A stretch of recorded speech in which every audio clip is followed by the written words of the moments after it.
Right now, while your child stares at that screen, something is happening inside their brain that most parents cannot see. Screen time is not just entertainment filling an afternoon.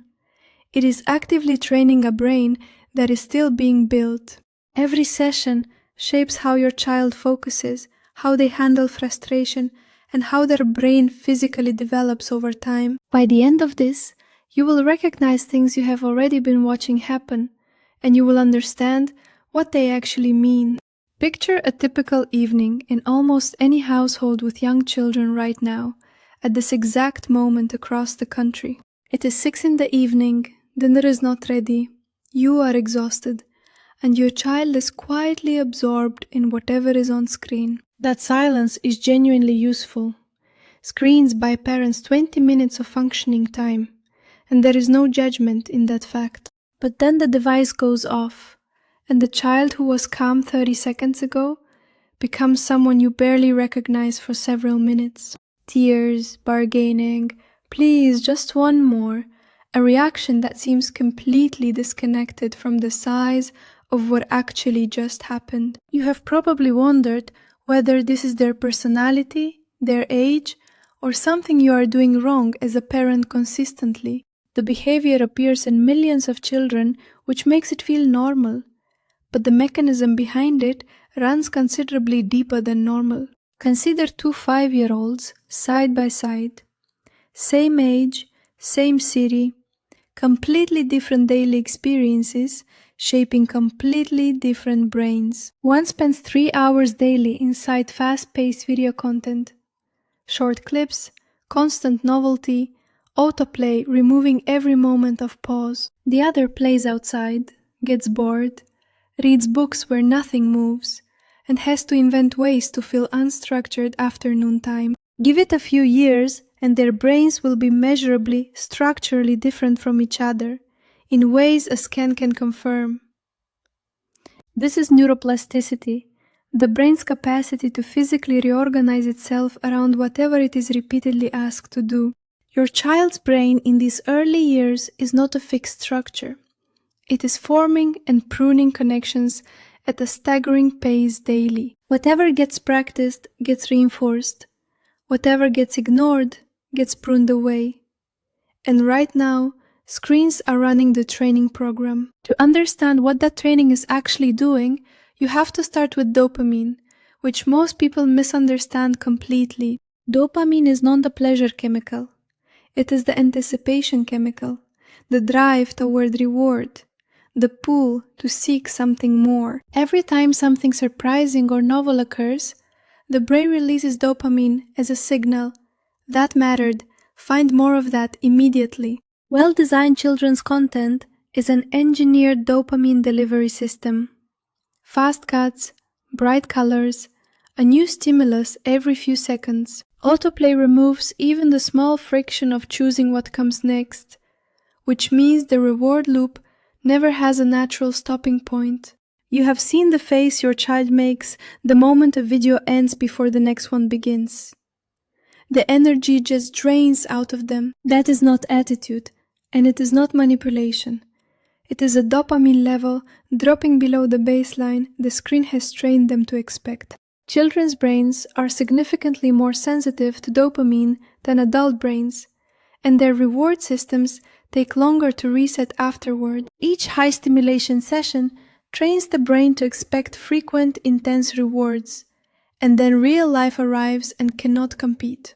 Real life is slower, requires waiting, involves genuine boredom, and produces rewards on a timeline screens never taught the brain to tolerate. The brain that has been calibrated to expect constant stimulation begins treating ordinary experience as insufficiently interesting to engage with. What the reward system learns, the attention system mirrors. And this is the part parents see most clearly in daily life at home. You ask your child to sit with a book where the pictures do not move, and within 90 seconds, they are already somewhere else. You sit them down for homework, and within 2 minutes, they need a snack, a break, a drink of water, anything except the task. Parents tend to attribute this to personality. He has always been energetic.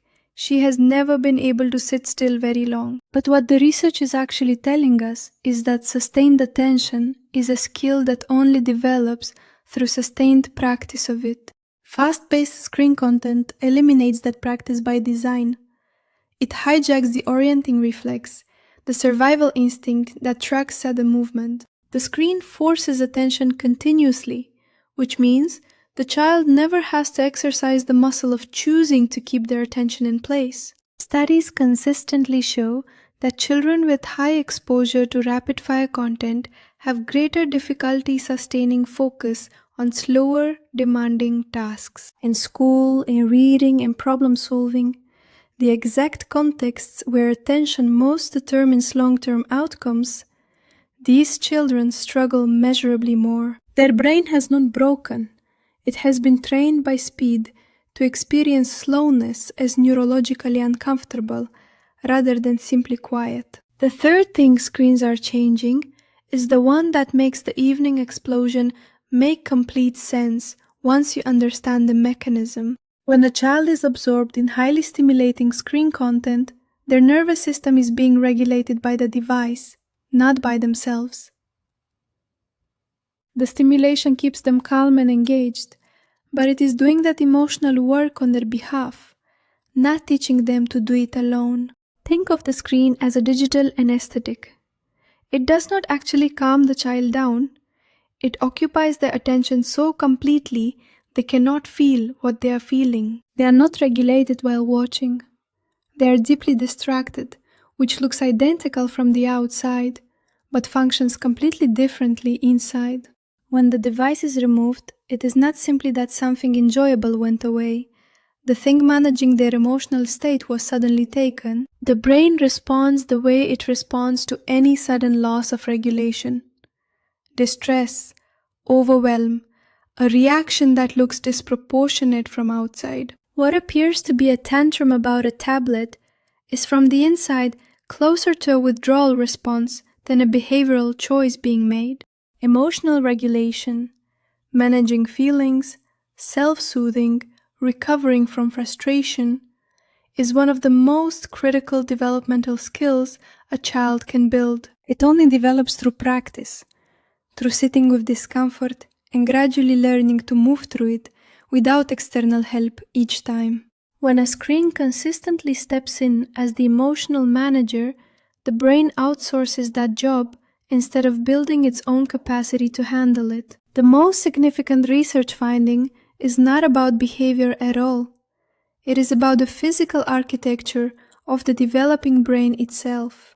The Adolescent Brain Cognitive Development Study tracked over 11,000 children in the largest brain development study ever conducted in the United States. Researchers found measurable structural differences in children with higher screen exposure, specifically in the outer layer that processes information. This layer was maturing and thinning prematurely compared to children with lower screen exposure across the same developmental period. Science is still working to establish direct causation versus correlation, but the pattern across 11,000 children is not something to dismiss. These are the brain regions your child will rely on for focus, for learning, for navigating relationships, for managing their entire life ahead. The damage is not catastrophic, but it is real, and it is happening during the years when none of the development can be repeated. The prefrontal cortex governs decision-making, focus, emotional control, and long-term thinking, and does not fully mature until the mid-20s. Its foundations are being laid right now, during the exact window when fast-paced artificial stimulation is doing the most consistent training. And the impact does not stop when the screen turns off, because blue light suppresses melatonin and disrupts the sleep that follows. The brain does its most important consolidation during sleep, moving learning into long-term memory, pruning, and emotionally resetting overnight. Heavy screen use impacts the developing brain twice. Once during exposure, and once by stealing the recovery quality needed afterward. The behaviors you have already been watching at home have names now, And they are not personality quirks, they are training outcomes. The attention that drifts mid-sentence, the emotions that crash when a device is removed, the boredom that feels completely unbearable now. These are the visible signs of a brain being shaped in real time by an environment it was never evolutionarily designed to encounter. But understanding what screens do is only half of the picture. The other half is understanding what they quietly replace without announcement. Do you remember what genuine boredom felt like as a child? A long afternoon with nothing scheduled and nothing to reach for. You stared at the ceiling, wandered the house, announced that nothing existed worth doing, and eventually invented something out of necessity. That boredom was not wasted time. It was activating something neuroscientists now call the default mode network in the brain. The default mode network is the brain's background imagination engine. It only powers on when the brain is given genuine unstructured space. When nothing external is providing stimulation, the brain must generate its own. And that internal generation is where creativity originates. Children who are never bored never develop the internal capacity to generate their own engagement, curiosity, or original problem-solving approaches. Screens do not just fill time, they fill silence. And that silence had a developmental purpose that cannot be recovered by better content. Real social interaction also gets displaced. The awkward, slow, sometimes frustrating process of playing with other children in physical space, negotiating, reading faces, navigating conflict without a mute button. These experiences build the neural pathways for empathy and communication. Those pathways do not develop through screen-based social interaction. They require the friction and repair cycle of actual physical presence. Slow, sustained play. Blocks, building, drawing, pretending, develops patience, spatial reasoning, and the ability to stay with something difficult. It is not only what screens are doing to the developing brain, it is also what they're quietly taking away, session by session. Before going further, it is worth being precise about something the research actually supports. Not all screen time functions the same way. A child video calling a grandparent is having a genuine social experience that serves development in meaningful and measurable ways. A child watching a slow narrative story with a clear beginning, middle, and end is encountering something fundamentally different from short-form clips.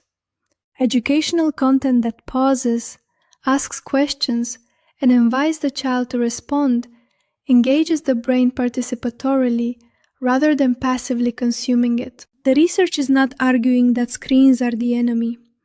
It is arguing that pace, content, and context determine the actual developmental impact. The American Academy of Pediatrics recommends no screens for children under 18 months, except video calls with family members they know. From 18 to 24 months, they recommend high-quality programming, watched together with the parent present and actively engaged. For children ages 2 to 5, the recommendation is no more than 1 hour per day of intentionally chosen high-quality content. Beyond the specific numbers, what matters most is whether screen use is a conscious choice or simply the path of least resistance taken. Here are 5 practical things you can do starting today that do not require turning your household into a technology-free zone overnight. First, pay attention to the pace of what your child is watching. Not just whether the content is appropriate, but how fast it moves. Slow narrative content trains the brain differently than rapid-fire clips, and choosing slower content even occasionally shifts what gets practiced. Second, build transitions rather than cutoffs. The brain needs a runway to land on rather than an abrupt removal of all stimulation. A 5-minute warning, followed by a 2-minute warning, followed by a clear next activity waiting, removes the abruptness that triggers meltdowns. Third, protect boredom deliberately.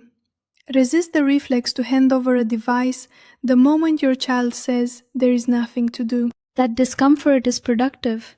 The default mode network requires it, and the creativity that emerges from it cannot be manufactured any other way. Fourth, watch alongside your child when you can and ask questions. What do you think happens next? Why did that character do that? Co-viewing transforms passive consumption into an active experience, and you become the bridge between the screen and the real world around it. Fifth, replace rather than simply remove. When screen time ends, have something specific ready that engages the brain in a different way. A sensory activity, building materials, an outdoor prompt. The goal is redirection toward experiences that give the developing brain what it actually needs. These are not dramatic changes. They are small, consistent shifts, and small, consistent shifts are exactly what reshapes a developing brain over time. The behaviors you have been watching were not random, and you were not imagining that something was happening underneath them all along. You were watching a brain being trained in real time. And now, you understand what you were actually looking at when you saw it. You are not powerless in this, and you never were. The same brain that has been shaped one way responds when the environment shifts. You are here, you are paying attention, and that is the beginning of everything that actually changes for your child from this point forward. Screen time is not just something your child uses to pass time. It is one of the primary forces shaping who they are becoming. And now you know enough to make those choices with intention, rather than making them by default at 6 in the evening when you are exhausted.